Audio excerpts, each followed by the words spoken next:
Let me ask you a question. How many times have you told yourself, I'll do it someday? Someday I'll write that book. Someday I'll start that business. Someday I'll take that trip, chase that dream, change my life. We treat someday like it's a real date on the calendar, like it's just sitting there waiting for us to arrive. But here's the harsh truth, someday is a lie. It's the greatest trick our minds ever played on us. A way to make procrastination feel responsible. A way to make fear feel like patience. We convince ourselves that we're not saying no to our dreams, we're just saying not yet. And not yet feels safe. It feels logical. But the truth is, not yet often turns to never. We push our dreams into the future, believing there will be a better time. We wait for the stars to align, for our schedules to clear, for the fear to disappear. And while we wait, time marches on. Opportunities slip through our fingers. Years pass in the blink of an eye. And then one day we wake up and realize that someday never came. Here's what I want you to understand. There is no perfect time. You will never feel fully ready. There will always be responsibilities, distractions, and excuses dressed up as reasons. The difference between people who create a life they love and those who don't, it's not talent. It's not luck. It's the willingness to start before they're ready. Because someday isn't a day of the week. It's a mirage.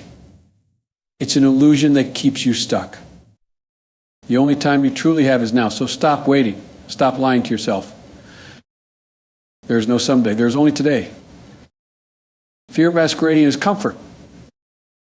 Have you ever noticed how easy it is to stay exactly where you are? How tempting it is to convince yourself that where you are is good enough? You tell yourself that you'll make a big change one day, but right now you're comfortable. And comfort feels safe. But here's the truth, comfort isn't always your friend. Sometimes it's fear wearing a disguise. We don't stay in our comfort zones because they are fulfilling. We stay because they are familiar. And the human brain craves the familiar. It's wired to avoid risk, to keep us away from uncertainty. Because uncertainty feels dangerous. It triggers the same part of our brain that activates when we're in physical danger. The same instinct that told our ancestors to run from lions now tells us to avoid new challenges, new risks, new paths. So instead of going after what we really want, we stay put.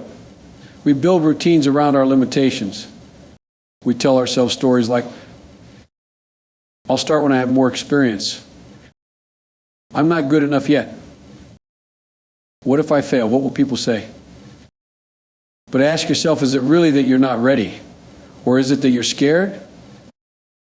Because here's the paradox. The longer you stay in your comfort zone, the smaller it becomes.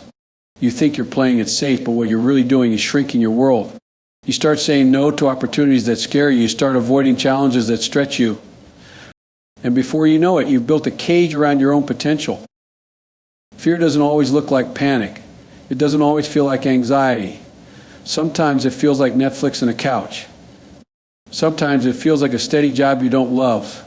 Sometimes it feels like scrolling through social media and watching other people live the life you want, because watching is easier than doing. But let me tell you something, everything you want exists just outside your comfort zone. You can stay where it feels safe, but you won't grow there. You won't thrive there. You won't create a life that excites you if you refuse to step into the unknown. And yes, stepping out of your comfort zone is terrifying. It means risking failure. It means opening yourself up to judgment. But let me ask you this. What's more terrifying, trying and failing? Or looking back one day and realizing you never even tried? Failure is temporary. Regret is permanent. So don't let fear keep you comfortable. Don't let comfort keep you small.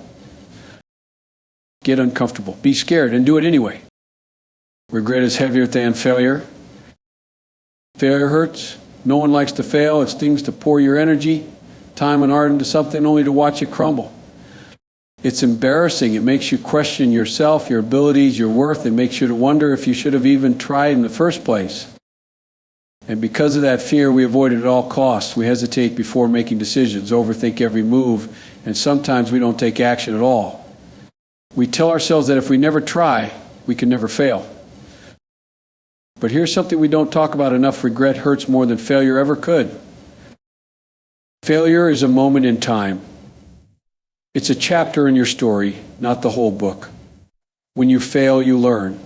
You adapt. You get another chance. But regret, Regret is different. Regret lingers. It follows you around, showing up in quiet moments, whispering, what if? What if I had taken that opportunity? What if I had believed in myself? What if I had just tried? Regret doesn't fade as quickly as failure. In fact, it grows heavier over time. The longer you live with it, the more you realize what you lost, not because of what you did, but because of what you didn't do. And the worst part, there's no do-over, no second chance. The moment is gone. People think failure is the enemy. It's not. The real enemy is inaction. The real enemy is watching years go by, knowing deep down that you were capable of so much more, but you let fear win.